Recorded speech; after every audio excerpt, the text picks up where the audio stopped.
થોડા દિવસોમાં વરસાદની સિઝન શરૂ થશે। વરસાદ પડતાની સાથે જ સ્વાદના રસિયાઓને યાદ આવે છે ગરમા ગરમ ગોટા અને ભજીયા।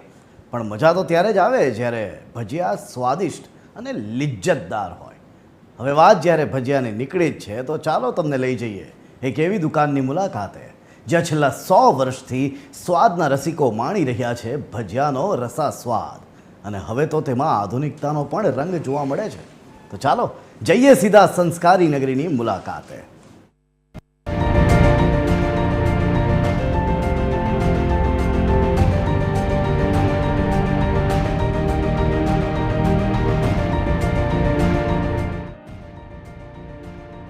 ભજીયાની દુકાનોમાં હાથથી ભજીયા બનતા હોય તેવું તો તમે બધે જ જોયું હશે, પણ અહીં તો મશીનથી ભજીયા બની રહ્યા છે, અને તે પણ ફટાફટ। જી હા, આજે વડોદરાના માંડવી 4 દરવાજા વિસ્તારમાં આવેલી ગજાનન હિન્દુ હોટેલ, જે આજે પણ ગાયકવાડી સમયની ઓળખ સાચવીને બેઠી છે।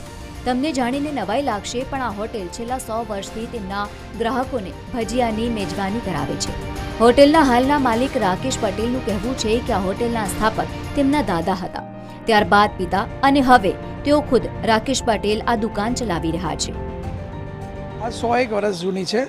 મારા દાદા જે છે એના ફાઉન્ડર છે, ત્યાર પછી મારા પપ્પાએ આ દુકાન ચલાવી, અત્યારે હું અહીંયા ચલાવું છું, અને મારી સાથે મારો સન પણ અહીંયા મદદ કરવા આવે છે।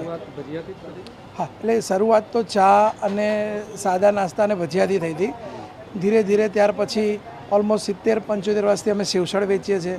થોડા સમયથી અમે સમોસા, પૌવા, પટ્ટી સમોસા, દાલ વડા, બટાકાના ભજીયા, બીજા બધા વેરિયન્ટ જે છે, જેમ જેમ નવા ગ્રાહકને જેવું જોતું હોય એ પ્રમાણે। આજથી 100 વર્ષ પહેલાનું અને આજનું દ્રશ્ય થોડું અલગ છે।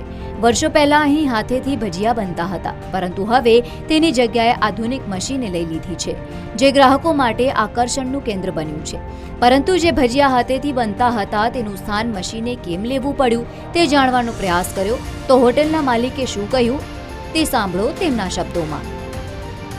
મશીન વસાવવાનું કારણ એક હાઇજીનનું વધારે હતું, અને બીજું કે સ્પીડમાં કામ થાય। ગ્રાહકને ઊભું રહેવું પડતું તો પહોંચી નતા શકતા, એટલે એના માટે અમે થોડું વિચાર્યું કે કઈ રીતે હાઇજીન પણ થાય અને સ્પીડમાં કામ થાય। તો પછી ધીરે ધીરે એ કરતાં R&D કરતાં અમારા મશીન પર અમારો એ ઇન્ટરેસ્ટ વધારે થયો, એને મોડિફાઈ કરાવ્યું અને પછી બનાવ્યું, અને પછી અત્યારે મશીનથી ભજીયા છેલ્લા 4 વર્ષથી અમે બનાવીએ છીએ। હા, મશીન બનાવડાવ્યું હતું આપણે, એટલે જ્યારે શરૂઆત થઈ ત્યારે અમે બનાવડાવ્યું હતું, એને ડિઝાઇન નહીં કરીને। હવે તો મળતું થઈ ગયું છે, પણ જ્યારે કે અમારા સાઇઝના ભજીયા છે ને થોડા એક યુનિક સાઇઝ છે, નાની સાઇઝના ને પ્રોપર આવે છે, એટલે એના પ્રમાણે અમારે થોડું બનાવવું પડે। ફરક પડે હાથેથી કરવું ને મશીનથી, શું ફરક પડે? સર, હાથેથી કરવું અને મશીનથી કરવામાં ફરક એટલે છે હાથથી એક લિમિટેશન છે કે તમે દિવસમાં એક વ્યક્તિ 5 કિલો 10 કિલો સમયના અંતરે કાઢી શકે છે, બરાબર છે। જ્યારે મશીન એવું છે કે તમારે 60 કિલો 70 કિલો જેવું 50 કિલો જેવી કાઢવું હોય, જે પ્રમાણેની ડિમાન્ડ હોય એ પ્રમાણે તમે કરી શકો છો। ભજીયા હાથેથી બને કે પછી મશીનથી, મુદ્દાની વાત એ છે કે તેનો સ્વાદ અકબંધ હોવો જોઈએ, જે આજે પણ અકબંધ છે। આવું અમે નથી કહી રહ્યા, પણ વર્ષોથી આ દુકાનમાં ભજીયાનો સ્વાદ માણવા આવતા ગ્રાહકો કહી રહ્યા છે। માનવામાં ન આવતું હોય તો સાંભળી લો ગ્રાહકના જ મુખેથી। લગભગ હું 30 વર્ષથી ખાઉં છું, કન્સિસ્ટન્ટ છું, અને ખૂબ સારો, વ્યવસ્થિત, પ્યોર હાઇજેનિક, બેસ્ટ। અને હવે અપડેશન તો લાવવું જ પડશે હાથથી ને આ તે બધું, એટલે થોડું અપડેશન હોવું જ જોઈએ, અને એ સારું બી છે।